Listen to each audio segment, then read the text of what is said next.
మార్గము దైవమా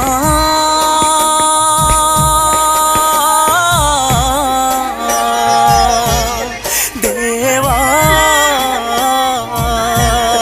అమ్మ నాన్నలను మరిచినవా అన్న చెల్లిని విడిచావా